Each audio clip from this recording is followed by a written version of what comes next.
ไปเบิงอีกหนึ่งกิจกรรมดีๆครับที่กองทัพภาคที่2เพื่อนได้เดินหน้าสร้างขวัญกำลังใจ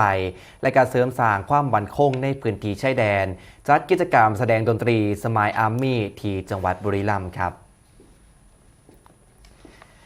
ที่ลานกิจกรรมชุมชนบ้านไซโท6ใต้อำเภอบ้านกรวดจังหวัดบุรีรัมย์โดยพลโทวีรยุทธ์รักษิณแม่ทัพภาคที่2เป็นประธานในพิธี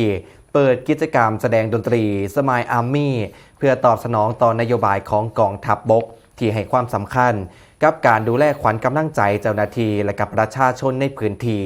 ชายแดนควบคู่กับการสร้างความเข้าใจและความร่วมมืออันดีระหว่างหน่วยงานรัฐและกับชุมชนแล้วก็เป็นการกระตุ้นเศรษฐกิจภายในชุมชนครับในพื้นที่ชายแดนสำหรับกิจกรรมสมัยอาร์มี่ในเถื่อนี้ก็ใส่ดนตรีเป็นสื่อกลางในการถ่ายทอดความสุขและก็สร้างบรรยากาศแห่งมิตรภาพส่งมอบความผ่อนคลายและการเติมพลังใจให้แก่เจ้าหน้าที่ผู้ปฏิบัติงานและก็พี่น้องประชาชน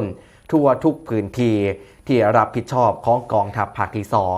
2นอกจากนี้ครับจากการแสดงดนตรีแล้วกองทัพภาคที่2ก็ได้ร่วมกับมณฑลทหารบกที่26ยังได้จัดกิจกรรมบริการประชาชนที่หลากหลายอาทิการให้บริการหน่วยแพทย์เคลื่อนที่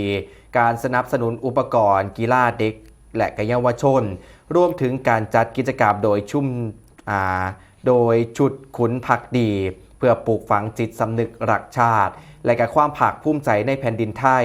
ซึ่งก็ได้รับความร่วมมืออย่างดียิ่งจากส่วนราชการผู้นำท้องถิ่นและกับประชาชนในพื้นที่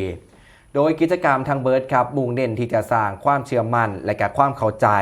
และความไว้วางใจซึ่งกันและกันเพื่อให้เกิดความร่วมมือที่เข้มแข็งในการดูแลรักษาความมั่นคงตามแนวชายแดนอย่างยั่งยืนต่อไปครับ